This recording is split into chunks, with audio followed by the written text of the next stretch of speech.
Okay, this is lecture number 7 of Chemical Thermodynamics and Energetics. Today's topic is internal energy. Internal energy. The first point here, it is denoted by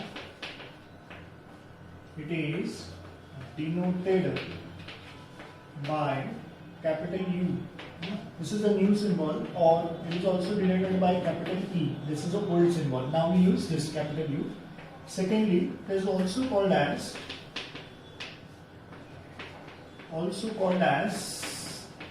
intrinsic energy. Intrinsic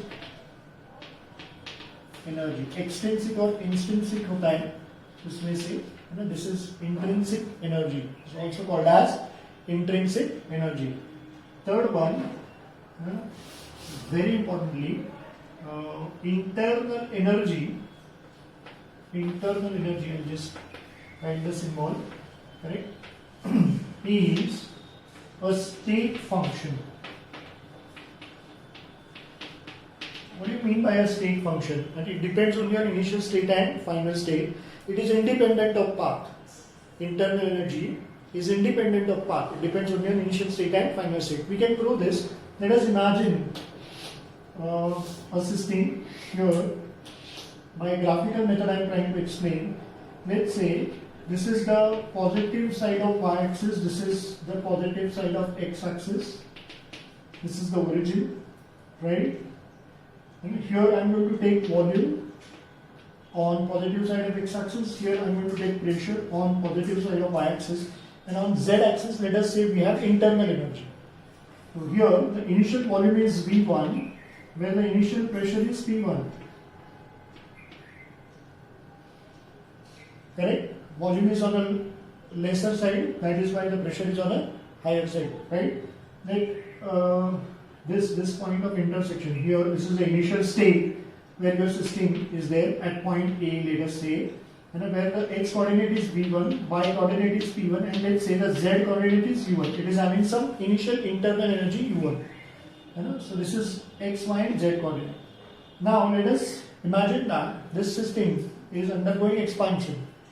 So the volume increases from V1 to V2. The pressure will decrease from P1 to P2, and the system moves from A to B somewhere here. Correct? At B. That is the point of intersection of P2 and V2. Here, what are the coordinates? The x coordinate is V2, y coordinate is P2, and obviously the energy will change.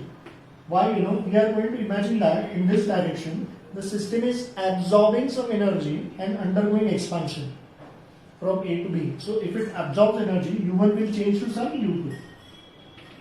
So let's say this is path 1, correct? The system is performing work of expansion by absorption of energy. That is why V1 changes to V2, P1 changes to P2, and U1 changes to U2. Now, let's imagine that the system is going from B to A by a different path. The path is different now, correct? It's not going in the reverse direction. The path is totally different. This is path number 2. Now, this time it will undergo compression. From A to B equals expansion. So this is compression. While going from A to B, there was absorption of energy. Now while going from B to A, there will be evolution of energy. Now let us imagine that this is our assumption. Let us assume that change in internal energy by path 1 is not equal to change in internal energy by path 2. This is our imagination.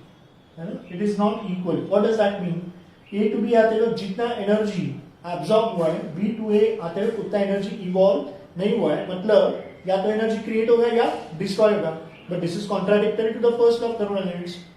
Energy can neither be created nor be destroyed. Correct ना? इसका मतलब ये हमारा assumption गलत है. अगर assumption गलत है तो इसका उल्टा जो है वो सही होना चाहिए. मतलब delta U1 is equal to delta U2 आना चाहिए. Correct or not? What does that mean? This is change in internal energy by path 1. Correct? ये ऐसे देता हूँ Roman 1. ये path 1, path 2 है ना ये. Path 1 and path 2. Change in internal energy by path 1, this is change in internal energy by path 2। तो आप पाथ 1 से जाओ चाहे पाथ 2 से, डेल्टा यू तो सेम ही रहता है, मतलब internal energy is path independent, ये यहाँ पे प्रूव होता है।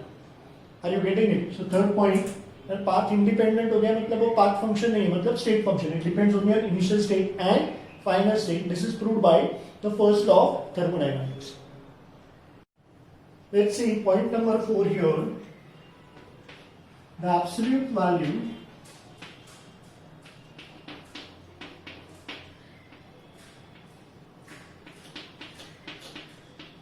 of internal energy cannot be determined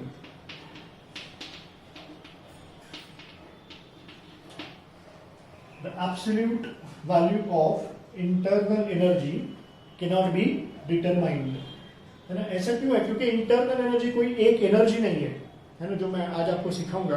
अलग अलग एनर्जीज के ग्रुप को एक नाम दिया है इंटरनल एनर्जी, और वो हमेशा फ्लक्चुएटिंग रहता है।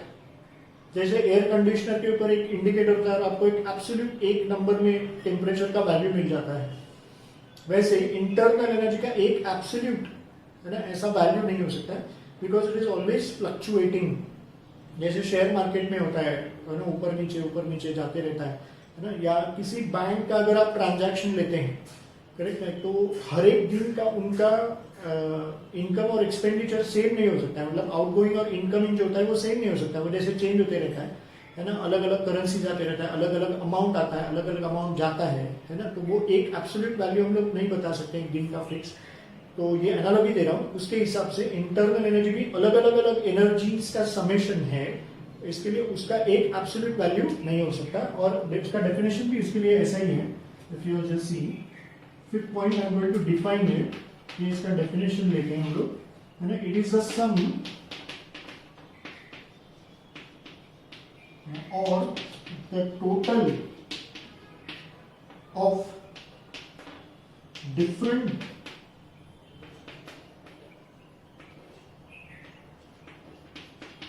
forms of energies, different forms of energies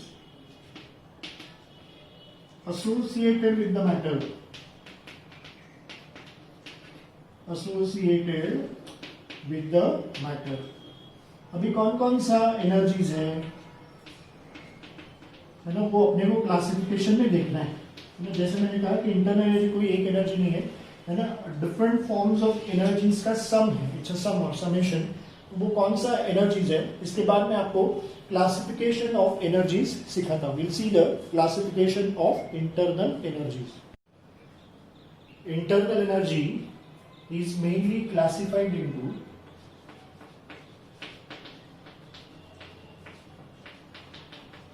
two types which are very famous. Number one is kinetic energy, correct, half mv square kinetic energy, and this is number two is potential energy. If you all see, the formula for kinetic energy you all know, it is half mv square, where E means mass, correct now, which is the own property of any system, correct? Now here also we have, this is position based, right? This is motion based, we have velocity, this is position based, but in both the formula we have mass. Mass is that property of a system which is its own property, it's not an external factor. That is why these two combined together can be called as internal energy, right? Internal exactly opposite to that of external. So internal energy क्यों ऐसा नाम दिया होगा scientist लोगों ने, आप देख सकते हैं दोनों मिला के इंटरनल एनर्जी बनता है, काइनेटिक एनर्जी और पोटेंशियल एनर्जी, दोनों में भी मास आता है, और मास सिस्टम का अपना खुद का ओन प्रॉपर्टी इंटरनल फैक्टर है, करेक्ट। तो काइनेटिक एनर्जी के बारे में थोड़ा सा इंफॉर्मेशन दे रहा हूं। It is also called as, it is also called as external energy.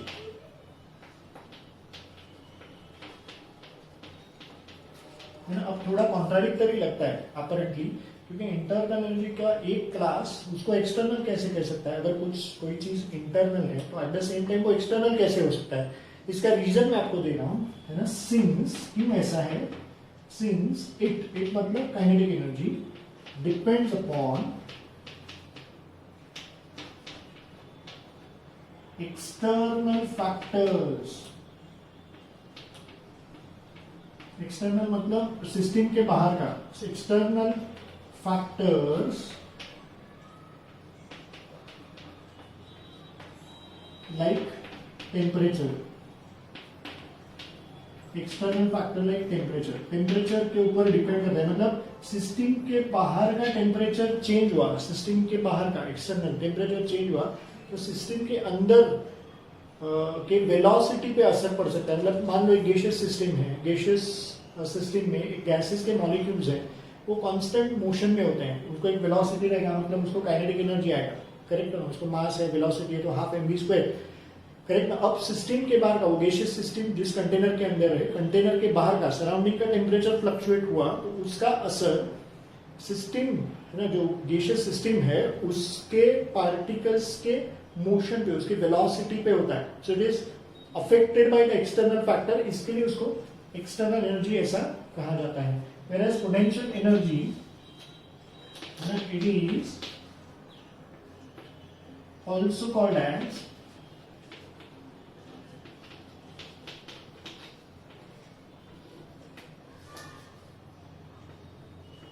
Called as bonding energy.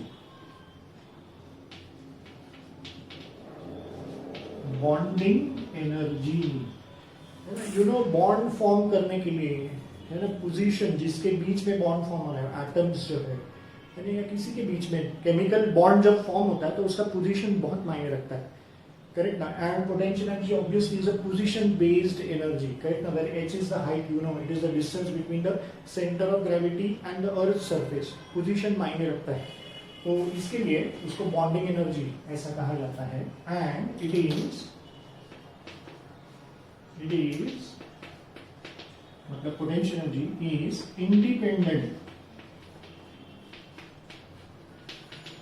Of external factors like temperature. External factors के ऊपर डिपेंड करता नहीं है, करेक्ट ना। आप देख लो टेम्परेचर बदलने पे मास, एक्सेलरेशन ड्यू टू ग्रेविटी या हाइट, इस पे किसी पे भी असर नहीं पड़ेगा, तो टेम्परेचर का असर इसके ऊपर होता नहीं है, it is independent of temperature, right. आगे इसका क्लासिफिकेशन ऐसे आता है, ये ऐसे लिखा जाता है। फर्स्ट मैं लिख दूं यहाँ पे, इसके मेन 3 क्लासेस होंगे। एक तो होगा ई ट्रांस, सबसे पहले ई ट्रांस है ना, ट्रांसलेशनल एनर्जी, ऐसा उसका सिंबल लिख रहा हूं, ई ट्रांस। दूसरा आता है वाइब्रेशन एनर्जी, ई वाई, ऐसा लिखते हैं, ई वाई। और तीसरा आता है E rot. Translational energy, vibrational energy और रोटेशनल एनर्जी। ट्रांसलेशन मतलब मोशन इन लीनियर मोशन, जो कहते हैं straight line, motion in straight line है ना, that is translation energy. Vibration की वजह से जो एनर्जी आता है, और रोटेशन, तीनों भी आपको मोशन दिखा रहे, वेलोसिटी है, तो ऑब्वियसली काइनेटिक एनर्जी के अंदर आएगा। और यहाँ पे भी एक्चुअली मेन ही 2 टाइप्स हैं, है ना। सबसे पहले आता है ई इंट्रामोल एनर्जी, है ना, दिस इज इंट्रामोल। जब पहले ले लेते हैं intermol, I make a change, intermol, INTER, intermol. फिर दूसरे नंबर पे ले लेते हैं इंट्रामोल,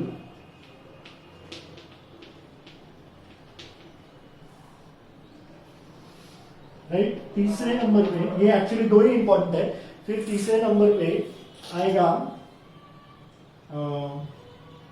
बाइंडिंग एनर्जी आता है, दिस इज BE लिख रहा हूं, शॉर्ट फॉर्म लिख रहा हूं, दैट इज बाइंडिंग एनर्जी। और चौथे नंबर पे आता है इलेक्ट्रॉनिक एनर्जी, इसको E0 ऐसे लिखते हैं, है ना। ये this is how you should read this as binding energy and this is electronic energy, है ना। मेन तो ये 2 ही है। तो बेसिकली ये क्लासिफिकेशन है, और हर एक मैं आपको समझाता हूँ, अलग से उसका सेगमेंट लेता हूँ, हर एक एनर्जी के बारे में आपको इंफॉर्मेशन देता हूँ। और ये सारे एनर्जीज को अगर आप जोड़ देंगे तो इंटरनल एनर्जी बोलते हैं। इंटरनल एनर्जी का डेफिनेशन क्या है?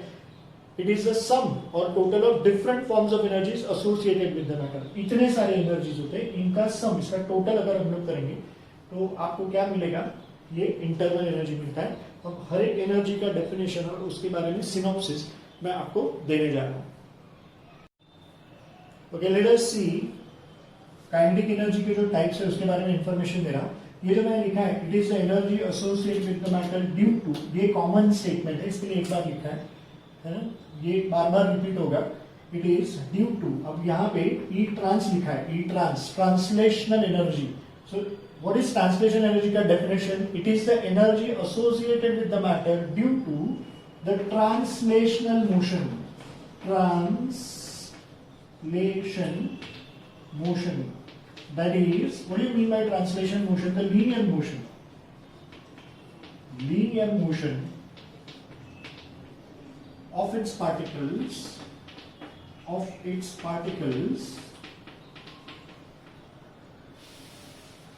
है ना? ये इसका डेफिनेशन है।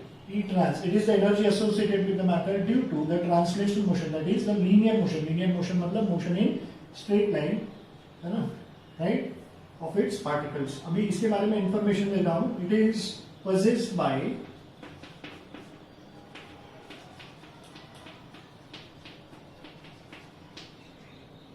all gases, only इसके लिए बता रहा हूं, इट इज नॉट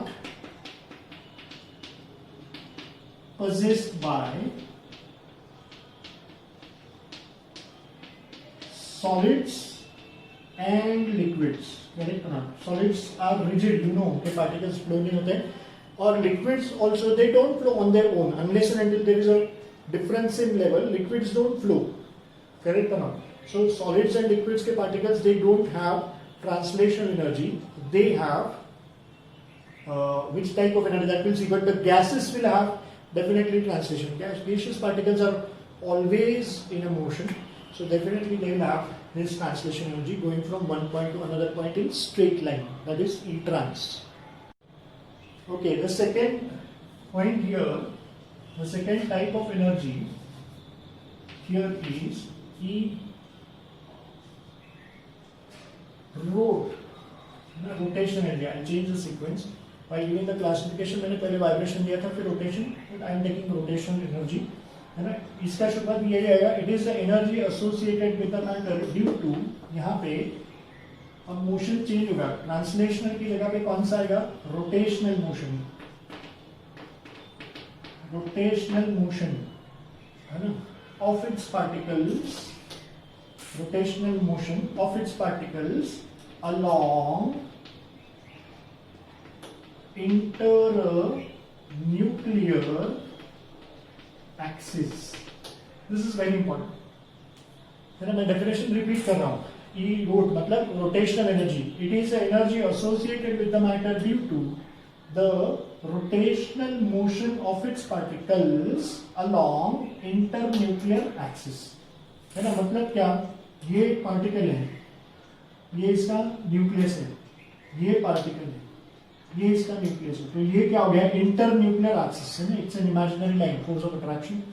तो रोटेशन कैसे होगा? ये ऐसे हो सकता है, this is perpendicular to this board, black board, ऐसे, करेक्ट और नॉट? या तो और कैसे रोटेशन हो सकता है ना, these are the two particles, ये न्यूक्लियस है, तो ये inter nuclear force of attraction है, तो ये ऐसे हो सकता है ये। अब इसमें भी क्लॉकवाइज और एंटी क्लॉकवाइज आ सकता है, करेक्ट, और ये रोटेशनल मोशन है। तो यहाँ पे हम लोग किसी एक सिंगल पार्टिकल का जो उसका खुद का एक्सिस है, अलोंग दिस, ये वाला रोटेशन हम लोग कंसिडर नहीं करते हैं। अलोंग इंटरन्यूक्लियर एक्सिस मतलब कम से कम दो पार्टिकल्स होना चाहिए, दो से ज्यादा हो ही सकता है, लेकिन इंटरन्यूक्लियर एक्सिस ये दिया है, अलोंग इंटरन्यूक्लियर एक्सिस मतलब ये वाला नहीं करेंगे क्योंकि ये नेग्लिजिबल है, ये एनर्जी प्रोड्यूस नहीं करेगा ऐसा नहीं, लेकिन वो काउंट करने के जितना होता ही नहीं। इसके लिए अलोंग इट्स ओन एक्सिस वाला रोटेशन हम लोग यहाँ पे कंसिडर करते नहीं है, कम से कम दो पार्टिकल्स होना चाहिए। तो it is possessed by what, है ना, ऑल गैसेस नहीं आएगा, इट इज पजेस्ड बाय, है ना, polyatomic gases, diatomic, triatomic, correct है ना, पॉलीएटॉमिक।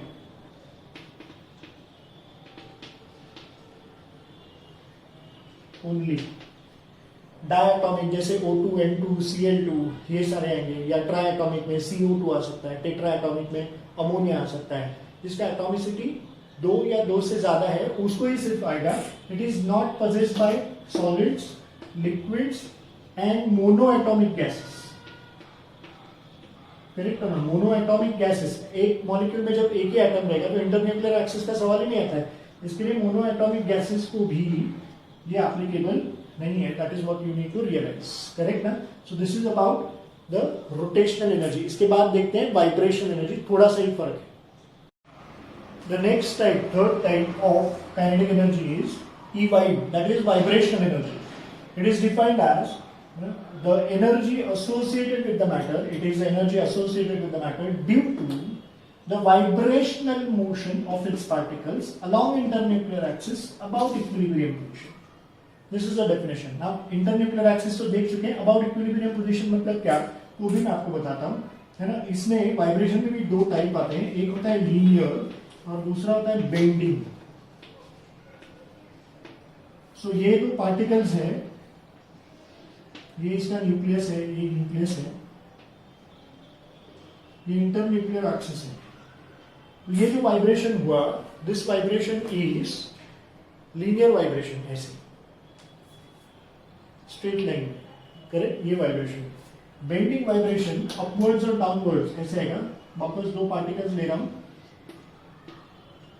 करेक्ट, ये अपवर्ड ऐसे, करेक्ट. तो ये वाइब्रेशन ऐसे हो सकता है बेंडिंग वाइब्रेशन में, अपवर्ड्स और ये डाउनवर्ड्स ऐसे, करेक्ट ना. अब इंटरन्यूक्लियर एक्सिस तो मैं ऑलरेडी समझा चुका हूँ. वाइब्रेशन के लिए या इस एनर्जी के लिए भी कम से कम दो पार्टिकल्स होना चाहिए. मोनोएटॉमिक गैसेस को ये आएगा नहीं. और इसके अलावा इक्विलिब्रियम पोजीशन मतलब क्या वो देख लेते हैं. जब ये वाइब्रेट होगा और जब एक्चुअली कोलाइड होगा, टकराएगा, डायरेक्ट कॉन्टैक्ट में आएगा, है ना, उसको इक्विलिब्रियम पोजीशन कहेंगे. ऑब्वियसली मीन पोजीशन, क्योंकि टकराने के बाद वो इक्वल डिस्टेंस ट्रैवल करता है. तो जब टकराते हैं, है ना, तो क्या होगा, एनर्जी रिलीज होगा, उस सिस्टम का एनर्जी कम होगा, स्टेबिलिटी ज्यादा होगा, प्रैक्टिकली एनर्जी काउंट करना भी इजी होगा, है ना. पूरे मोशन में जब वो टकराएगा तभी लोएस्ट एनर्जी रहेगा. Are you getting it. तो ये इक्विलिब्रियम पोजीशन है, तभी ही एनर्जी काउंट किया जाता है, क्योंकि मोशन में कौन से पोजीशन का एनर्जी लेने का ये सवाल है. इसके लिए इक्विलिब्रियम पोजीशन कंसीडर करते हैं जब वो कोलाइड करके actually in contact with each other होते हैं. Are you getting it. So that is important, and this is possessed by, it is possessed by solids. Yes, solids को vibrations होते हैं, है ना. all musical instruments they work on it. या तो tuning fork का एक्सपेरिमेंट आप करते हैं, करेक्ट ना, वो है solids है. लिक्विड्स, करेक्ट ना, लिक्विड्स में से भी वाइब्रेशंस गुजरते हैं. स्टेडी वाटर रहेगा, आपने पत्थर डाला तो उसको कॉन्सेंट्रिक सर्कल जाते हैं. That means vibrations they travel through liquid, correct or not. या इंडियन क्लासिकल म्यूजिक में जलतरंग करके है, आप देख सकते हैं इंटरनेट पे सर्च करके. जलतरंग में अलग अलग बाउल्स लेते हैं, उस बाउल्स में वाटर पानी रखते हैं मेजर करके, और फिर सारे गम पदनी सारे से सुर निकलते हैं, पूरा गाना बन सकता है. क्लासिकल म्यूजिक के लिए यूज करते हैं. That is a best example to prove that liquids के अंदर से भी वाइब्रेशन जाता है. और this is also applicable to what, polyatomic gases, correct ना.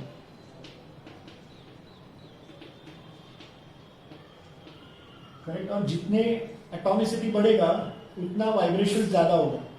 सो atomicity will be directly proportional to vibration energy, correct ना. कार्बन डाइऑक्साइड का वाइब्रेशन एनर्जी से अमोनिया का वाइब्रेशन एनर्जी ज्यादा रहेगा, क्योंकि अमोनिया के एक मॉलिक्यूल में 4 एटम्स है, कार्बन डाइऑक्साइड में 3 है. तो एटॉमिसिटी जितना ज्यादा उतना वाइब्रेशन ज्यादा क्रिएट होगा, है ना. That you need to remember. And it is not possessed by, it is not possessed by monoatomic gases.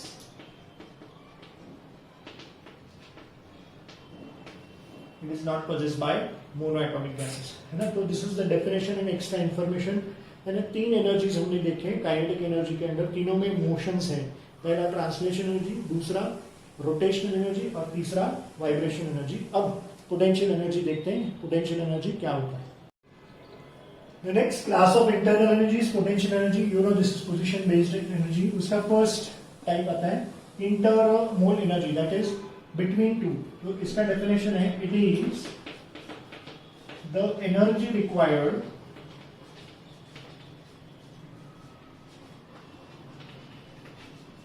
to separate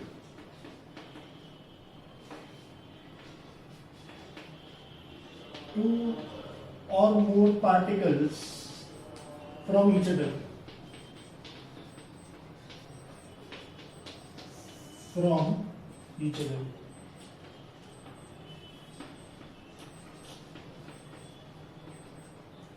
है ना, सेपरेशन के लिए दो पार्टिकल्स है, दो या दो से ज्यादा पार्टिकल्स को एक दूसरे से अलग करने के लिए जो लगता है उसको इंटरमोल एनर्जी कहते हैं। तो दूसरा कौन सा है कि इंट्रामोल। क्या फर्क है इंटरमोल और इंट्रामोल में? इंटर मतलब बिटवीन टू, इंट्रा मतलब विद इन टू, करेक्ट ना। तो इंट्रा इसका ये क्या है, इट इज डेफिनेशन लिखना, the energy required to break one bigger particle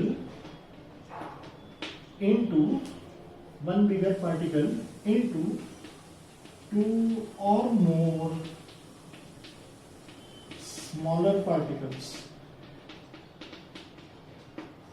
to और मोर स्मॉलर पार्टिकल्स। सी यहाँ पे ये है सेपरेशन है और यहाँ पे ब्रेकिंग है ना। एक बड़े पार्टिकल को ब्रेक करके उसको दो में कन्वर्ट करने के लिए लगता है वो इंट्रामोल। ऑब्वियसली दोनों पोजीशन बेस्ड है, आपको ब्रेकिंग करना है तो पोजीशन इज वेरी इंपॉर्टेंट, है ना। उसका लोकेशन जो है पार्टिकल्स का वो इम्पोर्टेंट। इसके अलावा भी तीसरा एनर्जी आता है, दैट इज बाइंडिंग एनर्जी। मैंने बताया था ये इतना इंपॉर्टेंट नहीं है लेकिन मैं बता के रखता हूं। Binding energy, it is basically the force of attraction responsible for holding two oppositely charge particles together. Correct में जैसे या तो ये एटम के अंदर न्यूक्लियस और इलेक्ट्रॉन के बीच में फोर्स होता है ना, उसकी वजह से जो एनर्जी जनरेट होता है, लेकिन ये बहुत ही नेग्लिजिबल है क्यों, उसका जो एरिया ऑफ इन्फ्लुएंस है वो बहुत कम है, विद इन द एटम है। एटम का radius is so small, correct है। तो 10⁻⁻10 है ना, इतना मीटर्स में अगर मैं कहूँ तो 10⁻⁻15 और 10⁻⁻10 है ना, एटम ऑफ ये रेडियस ऑफ एन एटम जो होता है वो इतना छोटा सा है, उसका एरिया ऑफ इन्फ्लुएंस बहुत कम है, इसके लिए नेग्लेक्ट हो जाता है। Binding energy is the basically force responsible for holding two oppositely charge particles together, जैसे न्यूक्लियस और इलेक्ट्रॉन के बीच में होता है। तो वो पोजीशन के ऊपर आया वापस, है ना। और चौथा जो है वो इलेक्ट्रॉनिक एनर्जी लेते हैं।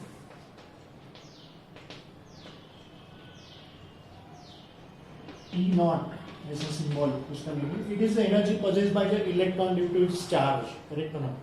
वो चार्ज की वजह से उसके पास एनर्जी होता है, लेकिन वो भी ये भी नेग्लिजिबल, ये निगलेक्ट हो जाता है, छूटे हैं दोनों, क्योंकि उसका भी एरिया ऑफ इन्फ्लुएंस बहुत ही कम है ना। सो बेसिकली ये दो निगलेक्ट हो जाते हैं। तो फिर इंटरनल एनर्जी जो है it is a sum of what, basically kinetic energy and potential energy.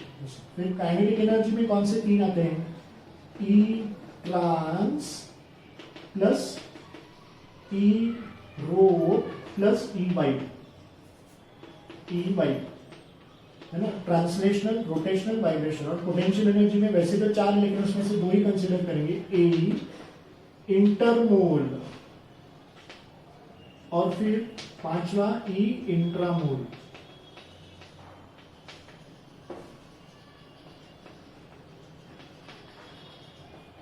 इंटरमोल और इंट्रामोल, ये पांचों को मिलाएंगे तो काइनेटिक एनर्जी और पोटेंशियल एनर्जी का, इन दोनों को मिलाएंगे तो इंटरनल एनर्जी है। Internal energy is a sum of different forms of energies associated with the matter. That was the definition of internal energy. This is everything about internal energy as far as your entrance exam is concerned and even your board exam is concerned. हमने internal energy पूरा cover किया। As usual, अगर आपको ये video अच्छा लगा होगा तो please press the like button. You can ask your doubts in the comment box and do not forget to subscribe my YouTube channel. Thank you very much.